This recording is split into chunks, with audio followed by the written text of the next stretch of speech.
अस्सलातु खैरुम मिनन नौम।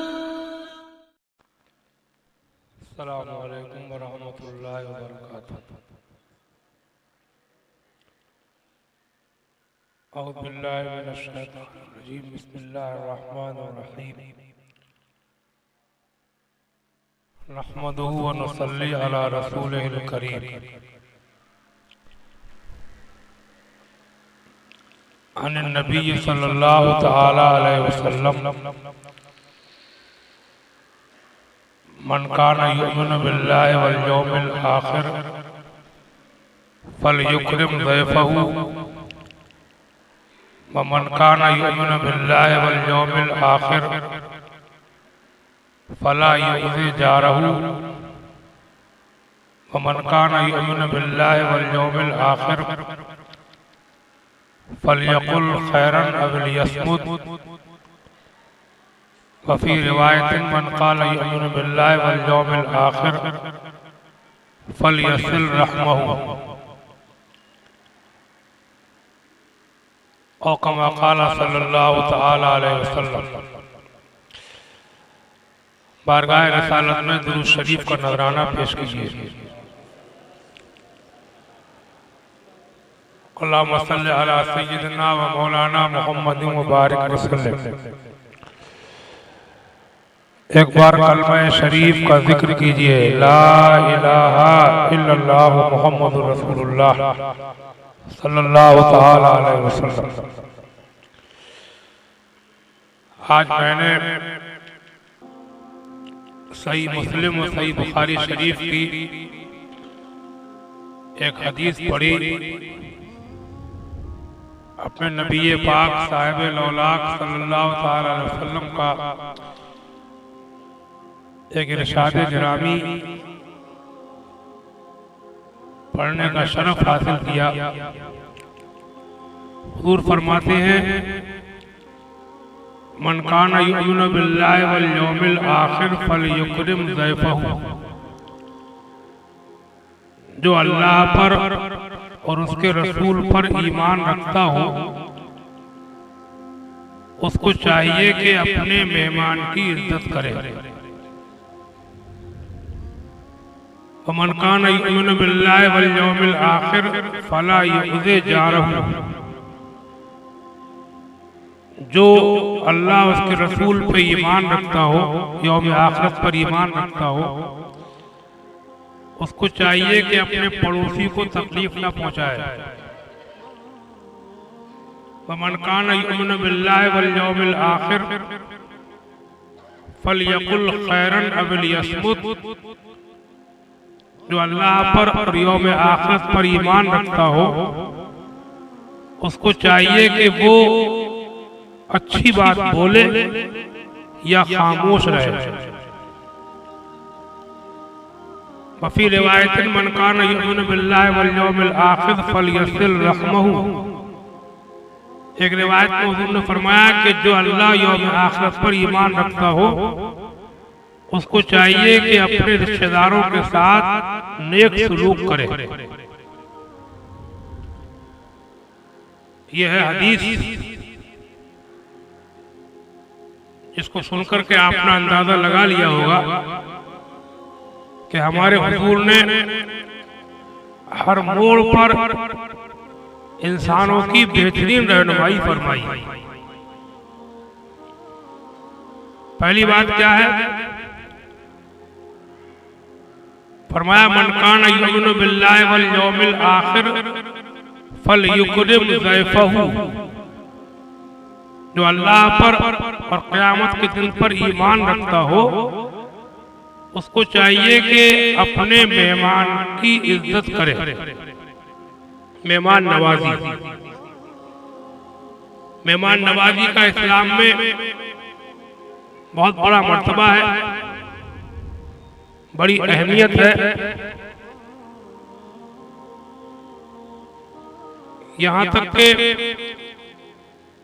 मैंने किसी किताब में पढ़ा है कि मेहमान की तवाज़ो के लिए नफली रोजे को तोड़ा जा सकता है। नफली रोजा रमजान के अलावा, अगर मेहमान की दिलदारी नहीं होगी, उसके साथ में खाना पीना नहीं खाएगा तो उसका दिल टूटेगा, अच्छा नहीं लगेगा, तो उस रोजे को कज़ा कर सकता है। समझे आप? हमारे आला हजरत मौलाना अहमद रजा खां बरेलवी रहमतुल्लाह अलैह ने फरमाया कि नफली इबादत पर मुराआत कुलूब को अहम जाने, यानी नफली इबादत से लोगों का दिल रखना, उनकी दिलदारी करना, उनको खुश करना ज्यादा अच्छा है। अभी चंद दिन पहले एक किताब अखबारुल अखयार का मुताला मैं कर रहा था। शेख अब्दुल हक मुहद्दिस देलवी रहमतुल्लाह तआला अलैह ने जो औलिया किराम के हालात लिखे हैं, तो एक बुजुर्ग का कौल लिखा है कि वो फरमाते थे कि अगर कोई वजीफा पढ़ता हो तो अगर कोई आ जाए तो वजीफे को तोड़ करके उससे बातचीत करे, यानी उसको झड़क देके वजीफे में, समझे आप, बल्कि उसका दिल रखे, उससे बात करे। किसी का दिल तोड़कर, बदअखलाक बनकर, कजनवीस जारी करके वजीफा जो है बेहतर नहीं है। वजीफा वही बेहतर है कि लोगों का दिल भी रखे। हाँ, ये अलग बात है कि लोगों को चाहिए कि जो आदमी जिक्र शुक्र और इबादत में मशगूल रहता हो या मसरूफ हो तो उससे गैर जरूरी फालतू बातें नहीं करना चाहिए। कुछ लोग ऐसे आ जाते हैं बिला वजह की बातें करते हैं, तो उनको खुद चाहिए कि वो किसी जिम्मेदार पढ़े लिखे आदमी से या कोई भी काम वाला आदमी हो, दीन का हो दुनिया कोई भी हो, मसरूफ आदमी से फालतू बातें गैर जरूरी बातें नहीं करना चाहिए। जो बात जरूरी हो वो करो और फिर चले जाओ।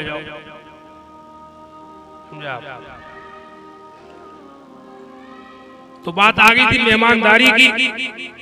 तो हुजूर ने मेहमानदारी को इतनी अहमियत दी कि फरमाया कि जो यौम आखिरत पर और खुदा पर ईमान रखता हो अपने मेहमान की इज्जत करे। और अब कामिल मोमिन वही है कि जो इस पे अमल करे।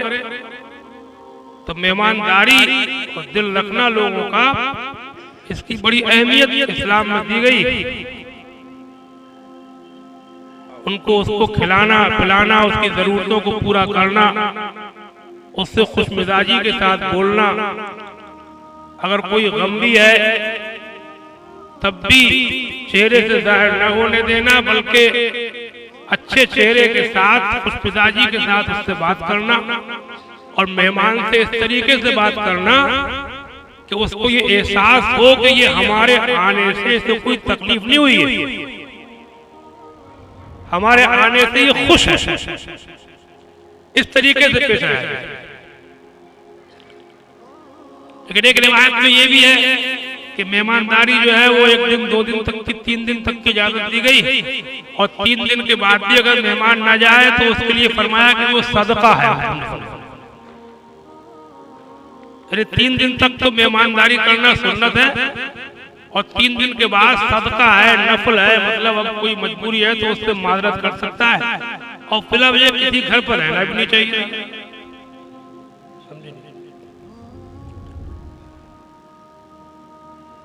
तो इस हदीस में ये कई बातें बताई गई, इनमें पहली चीज के लिए मेहमानदारी। अच्छा, मुझे एक बात याद आई।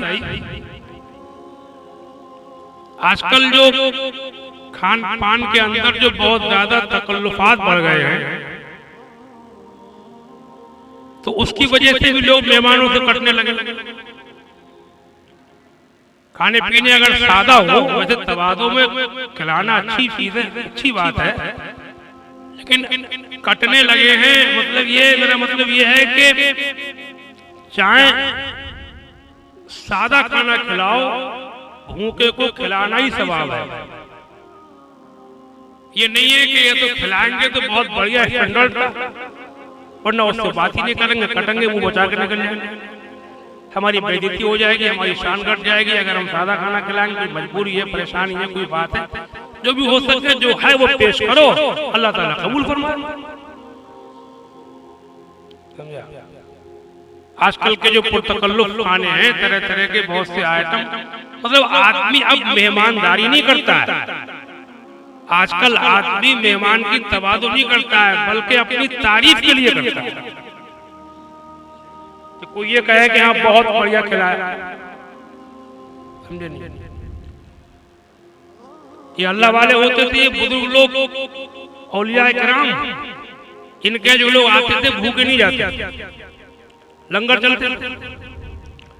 और लंगरों में खातिर नहीं होती थी, बहुत सादा सीधे खाने खिलाए जाते थे। मतलब ये था कि कोई भूखा ना, जो आओ खाओ। समझा? अच्छा, एक बात में से बात निकलती है, एक रिवाज मुझे ये पसंद नहीं आ रहा आजकल, ये खाने से पहले ये नाश्ते की एक बीमारी पैदा कर दी।